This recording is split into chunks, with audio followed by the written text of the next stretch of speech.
Ani Buju, Niwa Nikiyakwe, Indigenous Jibananing and Dunjiba, Anishinaabe.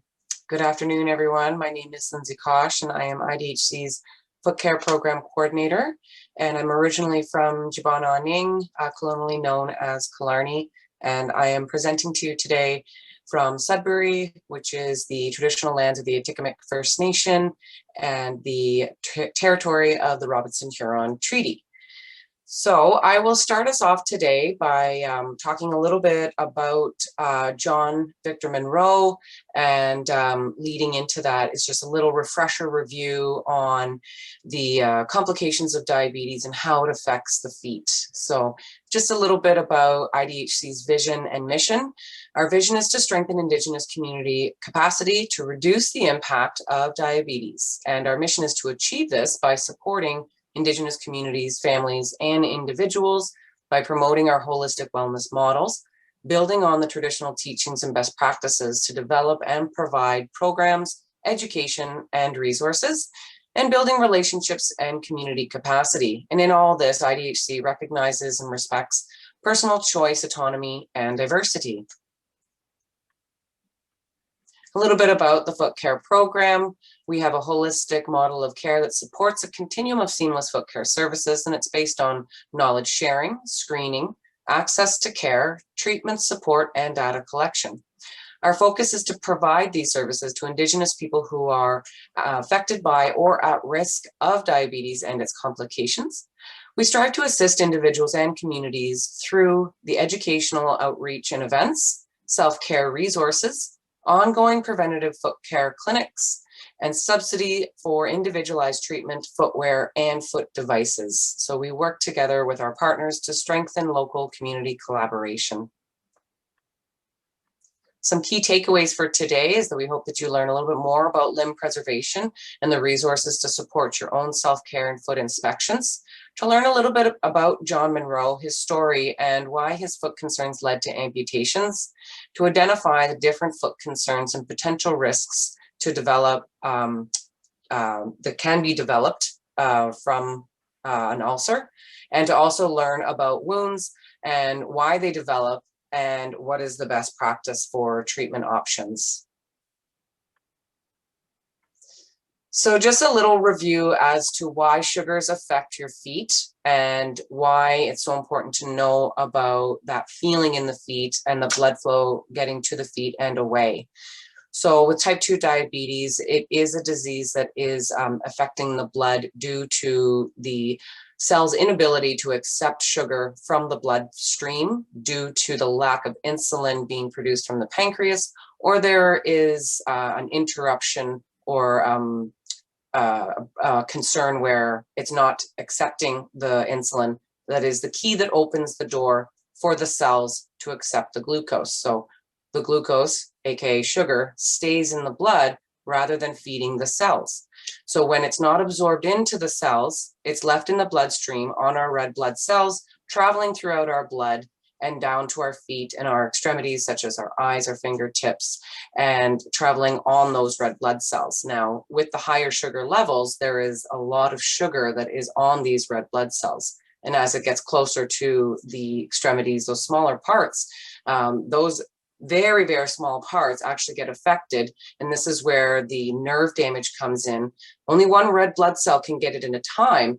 And when it's going through there, that glucose that's attached to the red blood cell, it's like very sharp edges. So it's like glass cutting on all those nerve endings that are there. And over a period of time of your heart pumping that blood, those nerves get so damaged that they end up dying off, and therefore not communicating back to the brain for that biofeedback. So this is where it causes that damage to those blood vessels, the tissues, the nerves, all of that controls and helps to control the movement of the feeling and the function, specifically today when we're talking about the feet. So that loss of protective sensation, often referred to as LOPS or neuropathy, those are the conditions where the nerves are damaged, like I mentioned, or even deadened, and no longer provide that feeling to the brain or that feedback to the brain. I often like to use the example of the speakers. When you damage the line, the sound's not happening even though the music is playing. So that's something that's going on with your feet. If you stub your toe, if you have concerns, there's no biofeedback, as well as the blood is not as healthy to be able to get down there in a good time to help heal that concern and to flow away with all the toxins that it needs to be removed from that area. All right, next slide. So just getting a little bit deeper into that blood health of the feet, you'll see that there is the images on the top where it shows on one side is that blood flowing nicely.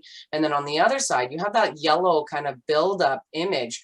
That is what they call that peripheral arterial disease, hardening of the arteries. And it's that the thickening of the artery lining due to the buildup of the plaque that narrows or even blocks the blood flow, which is what causes that reducing of the circulation of the blood getting to the feet and to the toes. So again, it's restricting that blood flow, very important blood flow to get to the feet and to get away.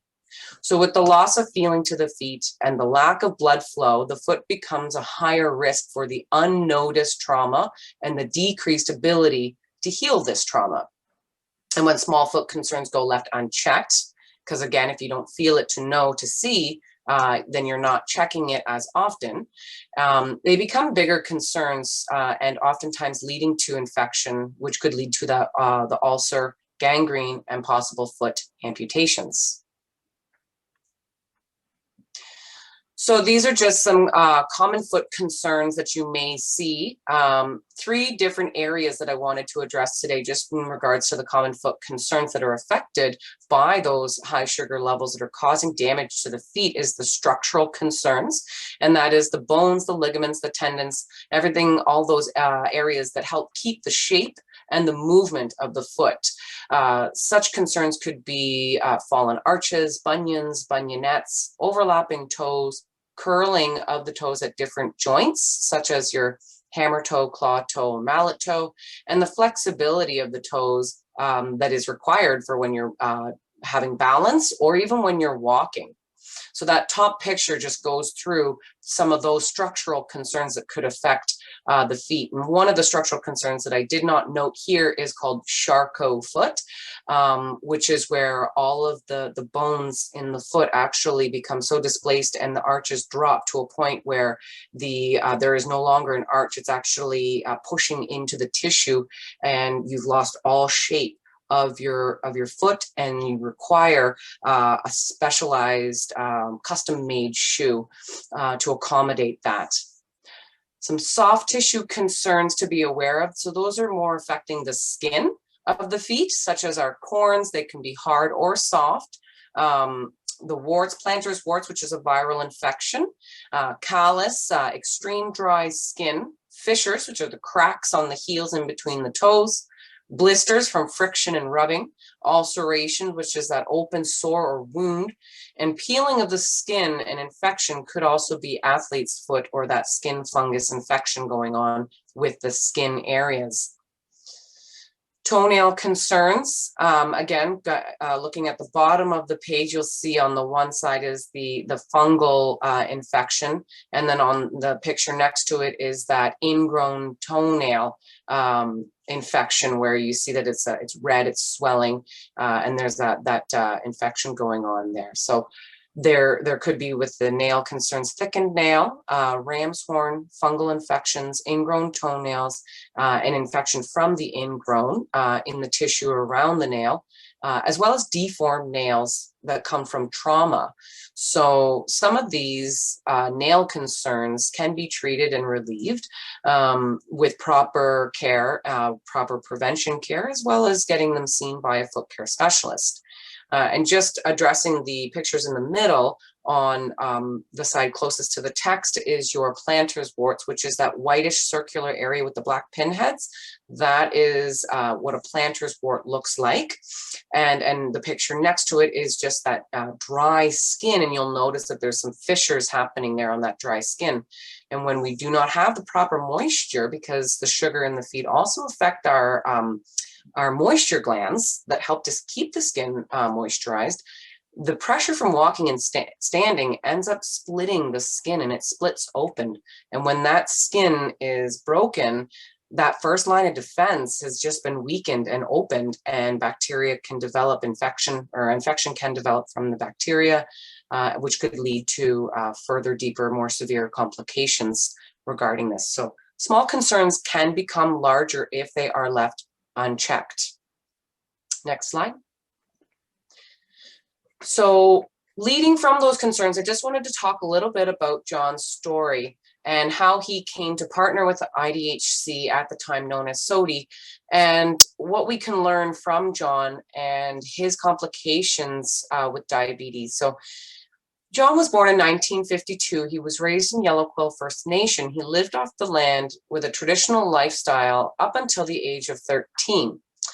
And at that time, his life and his way of eating was changed because he was introduced to foster care.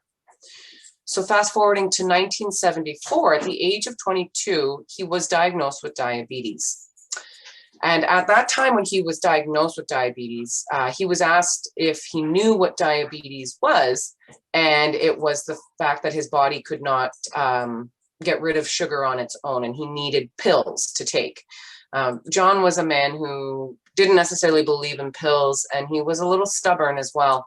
And he took the pills for a couple of days, but then he had stated that he purposely forgot to take the pills. And 3 months later, when he went to see his doctor about an unrelated visit, they wanted to do some blood work. And the blood work showed that he had extremely high sugar levels, and they said that he needed to start insulin with a needle. And he was given an orange and a saline solution in a syringe, and he was told to practice on that for a few minutes. And once they saw how he was doing, they said he knew what he was doing, and then he was sent on his way. So oftentimes he would tell us that he wasn't really given a lot of information. He wasn't given a lot of education on what diabetes is, how he can manage it, how he can manage and prevent the complications. So in 1992, because of the lack of knowledge, his stubborn will, he started experiencing more complications. So in 1992, he had laser surgery for treatment, or laser treatment for both his eyes due to the bursted blood vessels. And in 1999, he started dialysis treatment due to his renal failure. In 2001, he had a stent put in his heart due to a collapsed valve. And in 2002, he had 2 small toes amputated on his left foot due to a gangrenous infection. In 2003, he had cataracts removed from his eyes and had implants put in. And in 2004, he had a renal kidney transplant. In 2004, after he had his kidney transplant, he went back to work. And when he was on the job, he ended up stubbing his toe. And he didn't really want to look after it. He thought that he could heal himself. And he was stubborn in his way.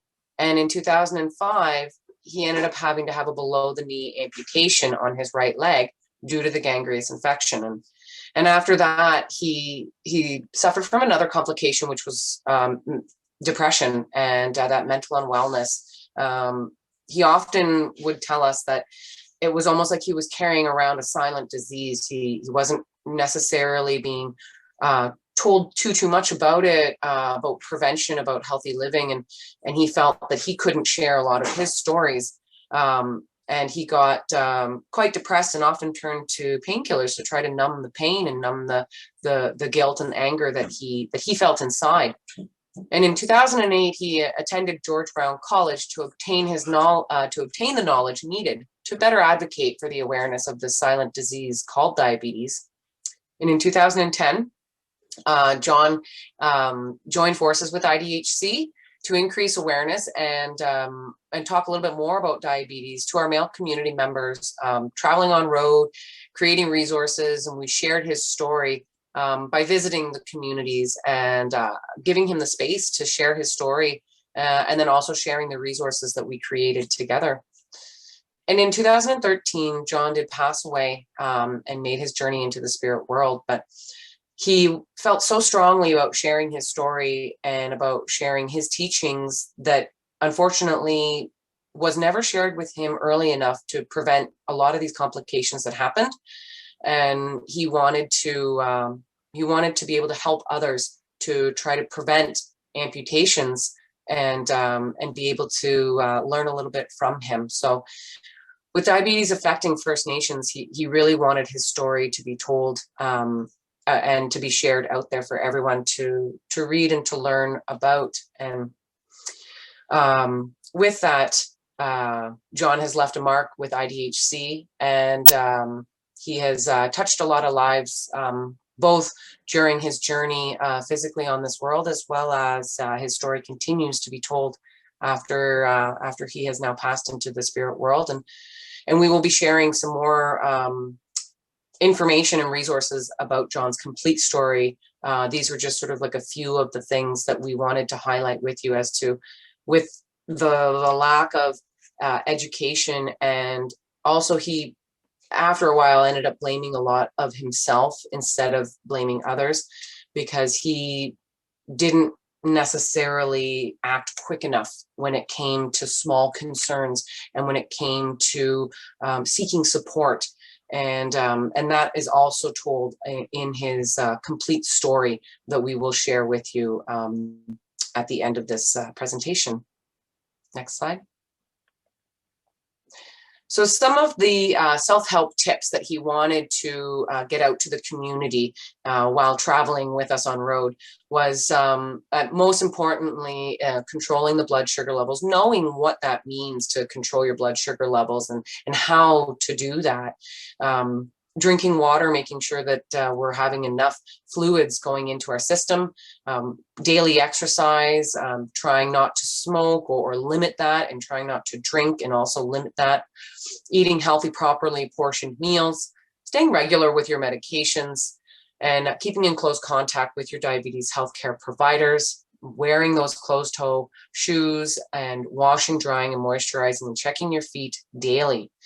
This quote below was from him. He thought, if I leave it, it will go away. It went away all right. They cut off my foot off below the knee. So those were some of the quotes that you will read when you read his complete story. And he wanted to share that good foot hygiene is key in preventing infections, and living with diabetes makes you prone to foot concerns from poor blood flow and the loss of that foot feeling.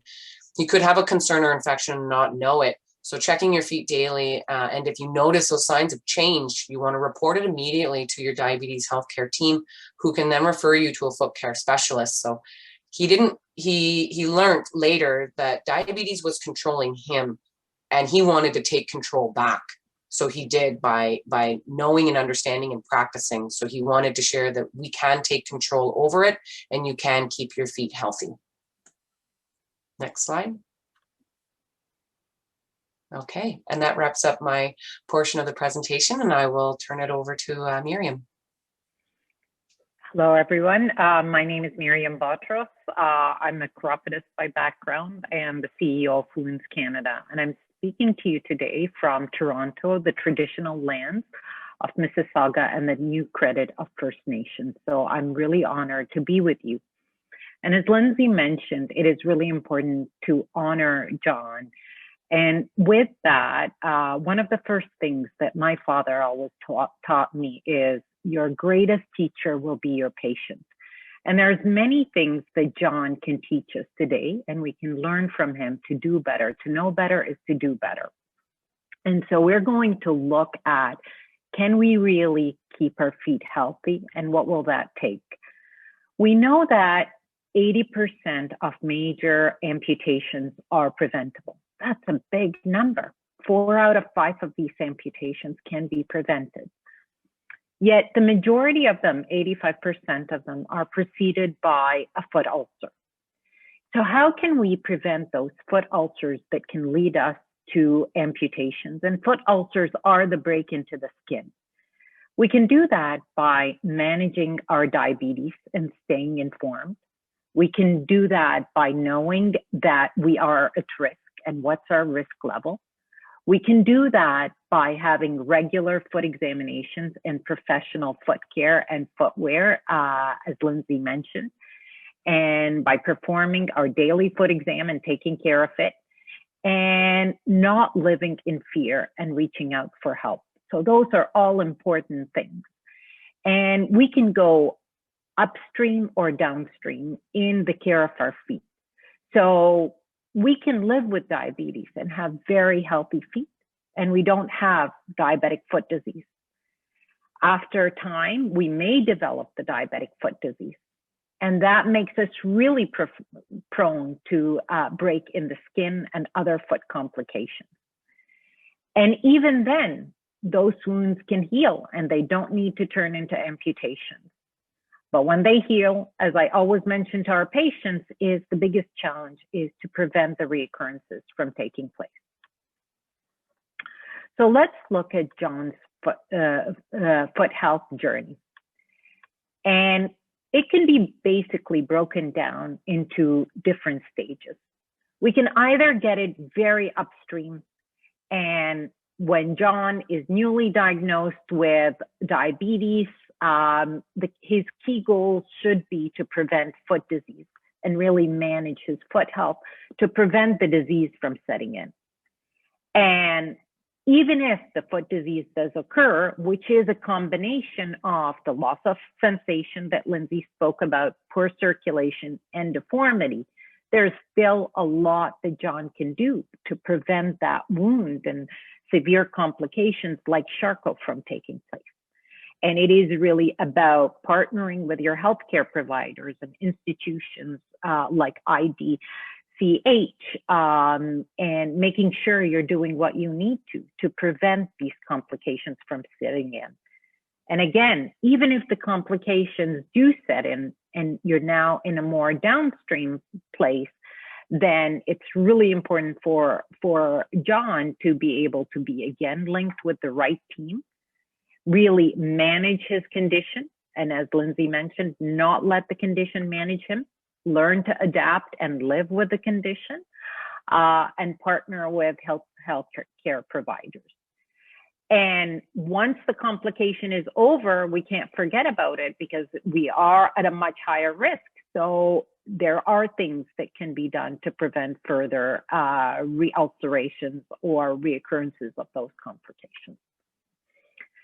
It's really important to say that when you do develop diabetic foot disease, it is really a slippery slope. Because when you've lost sensation, as Lindsey mentioned, it's really easy to have a break in the skin. When you have a break in the skin and you combine it with things like vascular disease and infection, things progress really quickly. But the good news is what you do, the support that you form around you, the timing and the quality and access of the care you receive, all of this can make a difference in preventing a slippery slope. You have to be aware, you have to be vigilant, but when you do the right things, 80% of those amputations are truly preventable. So how can we influence John's upstream foot health journey? So let's walk through it together. There's lots of things that when we're newly diagnosed with diabetes, similar to John, that can be done. We can perform daily foot exams. We have to learn how to do that. We can access professional foot screening from healthcare professionals and be able to know how high is our risk to developing ulcers or amputations. We need to know where to get help if we do end up with a problem. We need to wear really good shoes and be as informed and manage our condition as we can, as well as our diabetes. The foot is attached to the person, and the person with the condition is the one, the healthier your whole body is, the healthier your foot health is going to be. And many of the providers in your community should be able to assist you in determining your risk for developing an ulcer and an amputation. You know, sometimes, yes, we wake up in the morning and we find that we have a break in the skin, but many times we can know if we're at higher risk for developing it so that we can become more vigilant about it. Your healthcare providers can complete an assessment to determine your risk level And with you, when you are informed of how high your risk levels are, you can then, together with your healthcare provider, create a plan of care based on that risk level and take the control back, just like John wanted to. Take the control. Don't let the disease control you, but you can control it. So your healthcare providers, when they conduct a diabetic foot exam, they're going to be examining different components of your foot. Your foot is a complex structure. There is the skin involved, so they have to examine your skin. They're going to be looking at the structure of your foot. Do you have deformity? What kind of shoes you're wearing that could be adding more pressure on it? They're going to check your circulation and palpate your pulses and check your temperature and do things like checking your range of motion.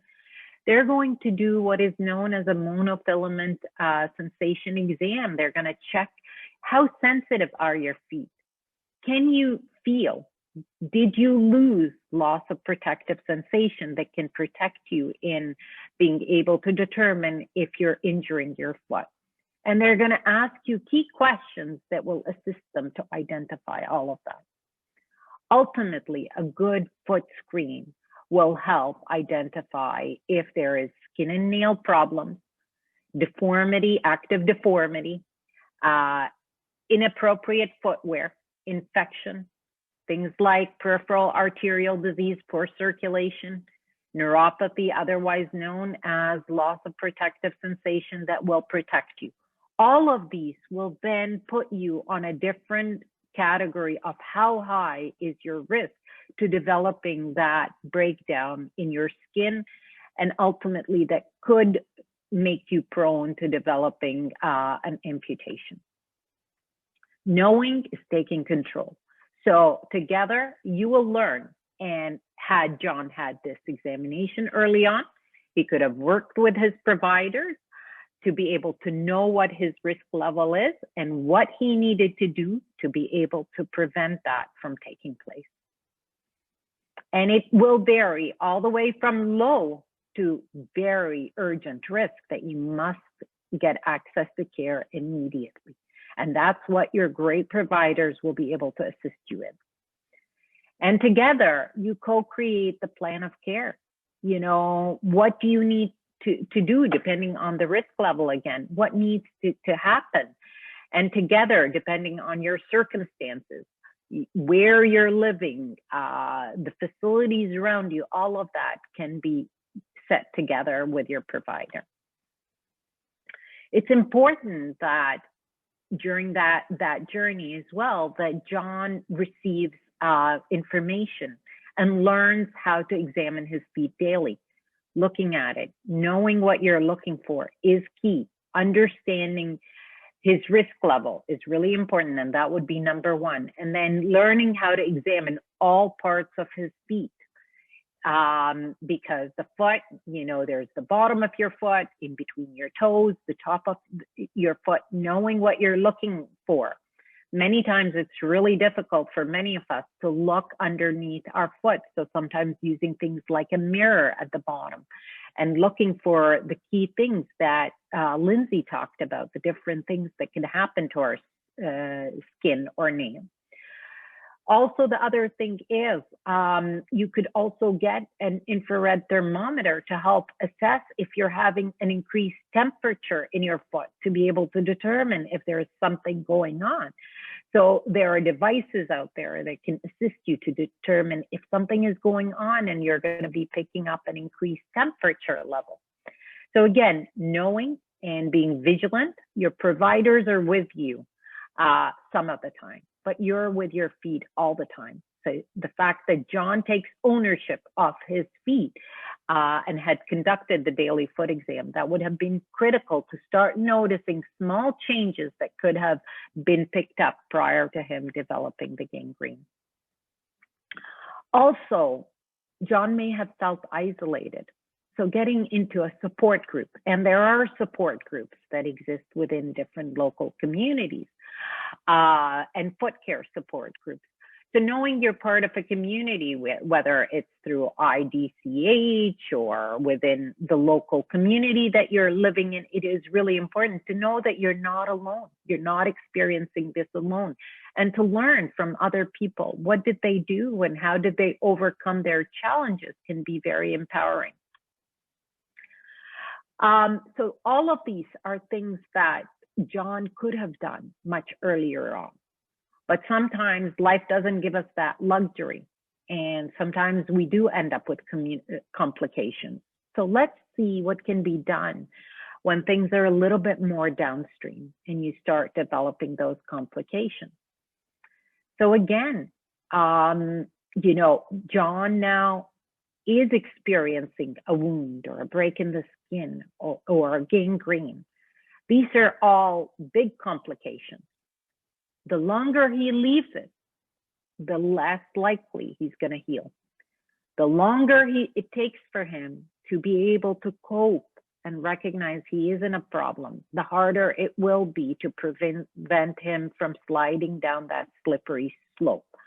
So the key to moving from a wound to amputation is all about how fast can he get in and accept the condition that he has and start coping with it and getting the right care at the right time. So if John has a wound, what we need is to be able to determine what state is this condition in, how bad is it, you know, and then once we know that, it is about the quality and type of care that he receives and the support around him and his own ability to be able to take care of it. Even if patients are depressed, it's important for providers to be able to determine that and at the same time to build the support group around them. Because many times, even in my experience working with many of my patients, is sometimes the fear is what is paralyzing them. The condition can be healed, but when their heart and mind is frozen because of the fear, they can't move. And that time is precious time. So it's important that we're picking that up. And that's unfortunately what happened with John. He was paralyzed by the fear, and maybe parts of it were denial that stopped him from getting the right care at the right time to prevent the amputation. And when we look at managing diabetic foot ulcers, it's not like putting something on the wound. It's a very systematic process that needs to take place. Strong assessments have to happen of the patient, their foot condition. We need to assess if they have adequate circulation to be able to heal that wound or that sore. Do they have an active infection in there?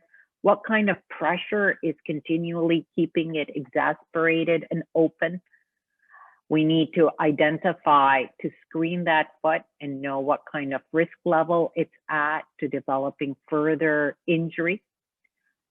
Setting goals with your providers are also going to be extremely important so that you know if the wound is healable or if you need more complicated treatment. So being able to set those goals is key.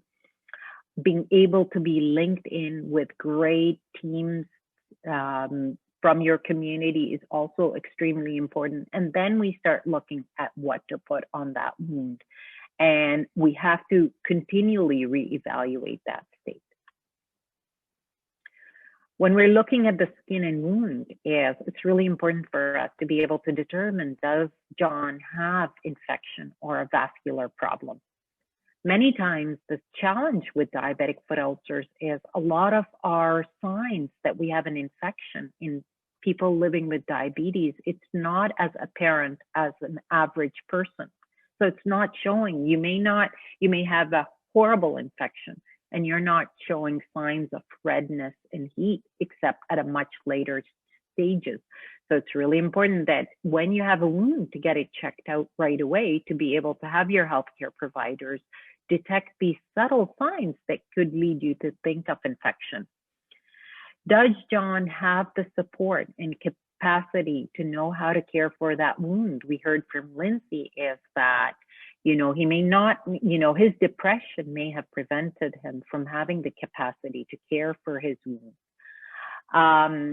And when all of that is done after really thorough assessment and history, if John has good circulation, then all of that dead tissue around the wound needs to be removed so that we can prepare the tissue underneath to heal appropriately, and we remove all that pressure.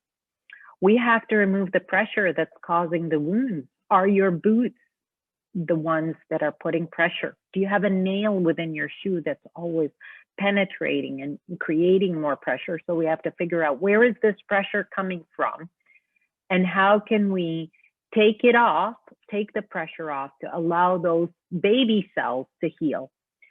And that wound needs moisture. Any tissue that's healing needs the right environment that we've got to cultivate for it. Just like a plant, we've got to make sure that we don't have too much moisture so that a lot of the tissues become soggy, or that the wound is too dry. It's not in the right climate to be able to heal.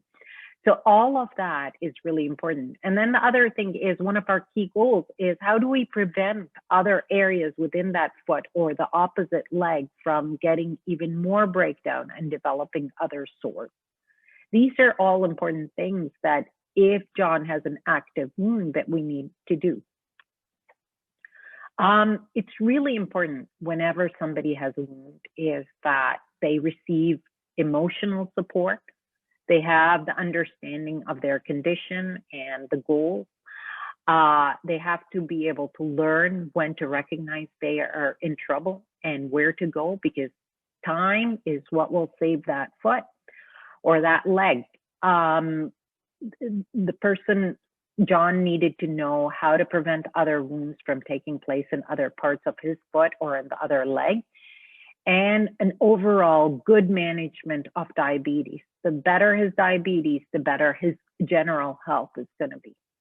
So really important that John is supported, so he is coping with this condition, that his fear is not taking over, his denial is not taking over.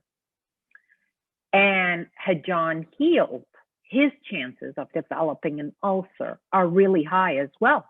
So as I said, the key goal is not to heal John only. The key goal is to prevent him from redeveloping other injuries that again puts him at a high risk of an ulcer and an amputation. When somebody's had an ulcer in the first year, they have a 40% chance of developing a second ulceration. At year 3, they have a 60% chance of developing it. And at year 5, so again, it's important for John to know what he needs to do to prevent that. And there are things, again, just like with the upstream work that we need to do, we need to be vigilant about our daily foot exam, recognizing the problems and knowing where to go, wearing those shoes inside and outside, are trying to be more and more informed about our conditions so that we can take the control back. Preventative foot care, really important to access professional foot care. Routine screening, you have to have regular foot examination. Both you do it yourself, and you also have to get a healthcare provider to be able to determine what's your level of risk and your overall diabetes management. So those are all things, had John had a wound and the wound healed, he needed to do. And even if people do develop an amputation, there's lots of things that can be done in today's day and age that can take place to allow John to function optimally, and to assist him with healing the amputation, to assist him with the devices that he needs, to support him emotionally. It is a loss. When we lose a limb, we're grieving. It's a loss in our life. So that emotional support becomes key. Understanding his condition is really important. How did I get there? And how can I prevent from having things progress even further. Knowing when he's in trouble is really important, and preventing other wounds and amputations from taking place. So this is John's journey, and there's many things that you and I could have done to work with John to prevent him from going downstream, and even when he did go downstream, to prevent this from really impacting the quality of his life. Lots of things that we can do, but it is truly a journey, and we have to figure out where we sit in that journey to support the patient, and where is the patient and that person located, and what kind of help they need to prevent them from going downhill, and give them good quality of life, and helping them reach the full potential that they were created to live. So all of these, and that brings me to the conclusion of this part about the wound. I'm going to just talk to you really super quickly about Wounds Canada, because there's many resources that you might want to tap into. And we work very closely with the IDCH. It's always been a pleasure along the years for me to work with Lindsey. She does great work. And there's a lot of great resources out there to support you in living a healthier life. So Wounds Canada is one of those in your journey that you might want to look into. We're the national Canadian voice for patients at risk or living with wounds and their providers. We've been established since 1995, and we are a charitable organization dedicated to the advancement of wound prevention and care. We have three arms to our work. Our educational institute, we provide a lot of education, both to build up professional competencies, as well as continuing professional development. We deliver research. We do a level of research. We do a lot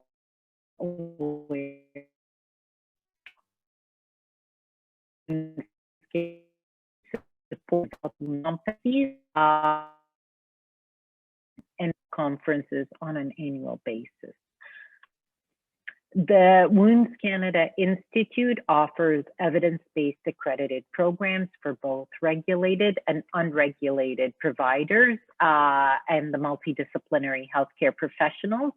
We have both virtual programming and live programming that we deliver. We also have coming up in 2021, multiple continuing professional development events taking place. Coming up is the limb preservation on Friday, May 28th, and we're delighted to have Lindsey as one of our speakers in this year. We also have our national conference taking place October 21 to the 23rd, and we cover a broad spectrum of information on different wound types, including bed sores, surgical wounds, diabetic foot, the whole spectrum. And in November, we'll also be going to have our virtual pressure injury symposium. So again, lots of opportunity to develop your professional development education. We have multiple communication tools, a lot of open access publications, screening tools, e-blasts, newsletters, clinic directory, and research directory. We also have best practices that are published in 10 wound types, so feel free to access them. You don't have to be a member. They're all open to the public and to you to be getting access and increasing your knowledge and your competency in this area. We also are a patient advocacy group, as I mentioned, focused on improving skin health. We align our efforts with population health approaches and a focus on improved patient outcome and improved patient experience and timely access to care based on good data and value-based health approach for prevention and care. We also do some research at the organization. We are a funder, so we do give out micro grants. So this year we will be giving out at our fall conference both scholarships that you can access, And scholarships for Indigenous providers are available this year, so certainly we'll be sending out more details. We also have microgrants that we're giving away for research purposes, and we do a lot of knowledge mobilization for research as well in our different arms of the organization. If you're a patient, we have multiple educational resources in different languages. We conduct peer support groups for Diabetes Healthy Feet and You, and that program is licensed through 7 LHINs across Ontario. We have a Facebook online community, so you might want to join the Facebook online community on the prevention and management of diabetic foot ulcers and its complications. We also have an Ask the Expert feature in our website and a clinic directory. So people are often looking on where can they access care. So if you're looking for a local wound care clinic, by all means, and you have a question, we'd love to answer it for you. We have our Care at Home series, which are different tools that we've developed on assisting you if you're a patient or a caregiver in what can you do to prevent different wounds as well as manage them. And as I said, it's a long list that I'm not going to read out for you, but just go on our website and you'll find a lot of these resources available for you. And just a reminder that our conference is coming up on May 28th. And we look forward to having you part of our community so that together we can make a difference in the lives of the skin and health of many of the Canadians across the country. All right, and if you have any questions, I can turn it over to Jessica right now. Thank you, Mariam. That was really wonderful. I know I learned a lot. I've got some thank yous here in the chat box. I do have a participant that has raised their hand. Jeanette, I'm going to click allow to talk and you can, it's telling me I can't do that, but Jeanette, you could type your question in the Q&A or the chat box. If anybody else has questions for Lindsey or for Mariam or any comments, you may drop those in the chat box as well. Okay. Sarah's asking if the 2 p.m. presentation will be recorded. Mariam, do you know? It's a Facebook Live event, but certainly we will be releasing the taped version of it. Okay, great. We've got lots of thank yous and comments about lots of good information. Mariam, perhaps you can also share the website with me because I do have people wanting to check out how to access your resources, and I will send that around if you link me up with that. Someone asks, I believe that I have it listed. Oh, there you go. Oh, there you go, woundscanada.ca for anybody that was looking. So someone has a question about lotion. I was told not to put lotion between the toes. Is this correct? This is absolutely correct. And Lindsey, feel free to hop on at any point. So the reason we recommend that you don't put lotion between your feet, your toes, is because it's already a compact area and a closed space. So if you add too much moisture, it makes you prone to fungal infections. So you want to dry areas in between the toes. You don't want to be donating moistures. But the open areas like the bottom of your feet, the top of your feet, even the tops of your toes, you can put the moisture on it. Thank you. We have another question here, Lindsey. This one might be for you regarding health coverage for good foot care for status Indians. I'm sure that non-insured health benefits cover some things, but I'm not sure, Lindsey, if you have a better understanding of what's covered. For NIHB, they do cover orthotics every 2 years, and they'll cover that up to an amount of $463, and that includes your appointment for measurement and casting, and then follow-up appointments as well. So those orthotics would be covered through NIHB, but they're set up in a way that it's the provider that needs to be registered with the prior approval program. And by you going to this provider, they bill NIHB direct, and then the actual client doesn't have to pay upfront and receive reimbursement for it. Custom made shoes, so for in the cases of Charcot foot, that could also be covered as well. If there is a deformity that requires a specific type of footwear that needs to be made, that would also be covered. And unfortunately, treatment is not covered through NIHB. So I hope that answers the question. Thank you. Okay, let me see. Someone asks, someone says, thank you so much for sharing John's story. I knew him and he was such a great man. We also have a question about wound care dressings. So what about them, and how to prevent toenail fungus or keep toenail color a healthy color? I'm not sure if anyone wants to comment on wound care dressings or toenail fungus. So can you repeat the question on wound care dressings? It is just, what about wound care dressing? So Shane perhaps can add more clarity on his question. Are dressings covered with NIHB? Lindsay, I'm not sure if you know. Yeah, Lindsay, that would be your side. So dressings, that would be based on the doctor's prescription on whether or not dressings would be covered. I'm not 100% sure on whether or not it would be covered. However, I can actually put in the phone number for everyone, whoever is interested, to contact NIHB and see if those types of things are covered. But again, if they are covered, it would need to be prescribed from a family doctor. Okay, thank you, Lindsay. And then we just have that other question about preventing toenail fungus, or how to keep toenail color a healthy color.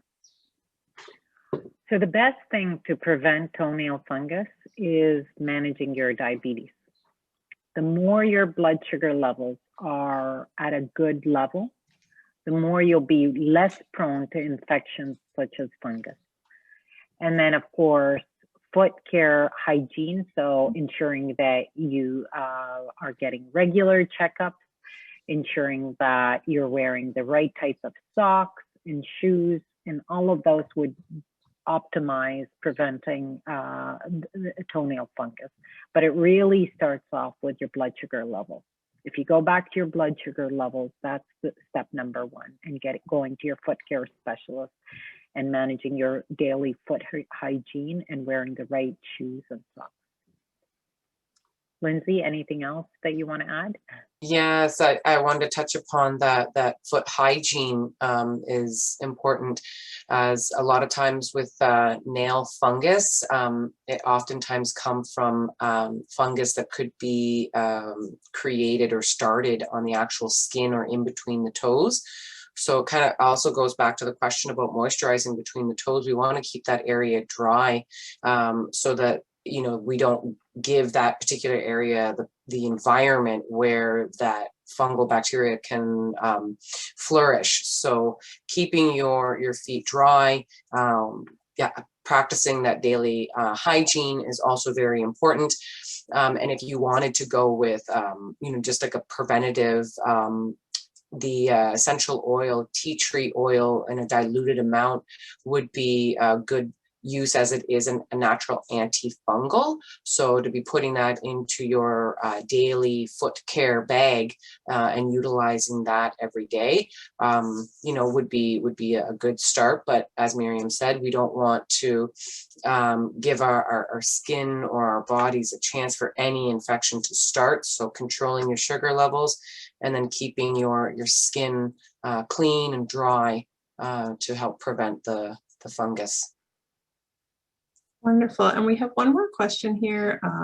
Hopefully we can get to it in these last 4 minutes. I know you have to run off, Mariam, after this, but Rose has a question And I'm not sure I understand, but what is the difference of the toes abnormality? I'm not sure, Rose, if you can clarify your question for us. In the meantime, we've got some thank yous so much for this webinar, super informative. Good to know about lotion in between the toes. I never knew until now. And just while we, hammer and mallet, she wonders if she can learn. So the major difference is where the deformity and the stiffness takes place. So your toes have different joints, and when your hammer toes is depending on whether the stiffness and the limitation in the range of motion is happening at the distal or the proximal end of your interphalangeal joint. So this is what creates the difference in both of them. With your hammer, it's going to be your proximal, and with your mallet deformity, it is your distal limitation in the distal interphalangeal joint. And I wish I had an image, because once I popped up that image, you would have seen the hammer toes looks really like a hammer, and the mallet toe really looks like limitation at the very end. And I'm not very sure if you can see this, what I'm doing with my finger. This is the mallet and this is the hammer. So hopefully you can see that on your screen.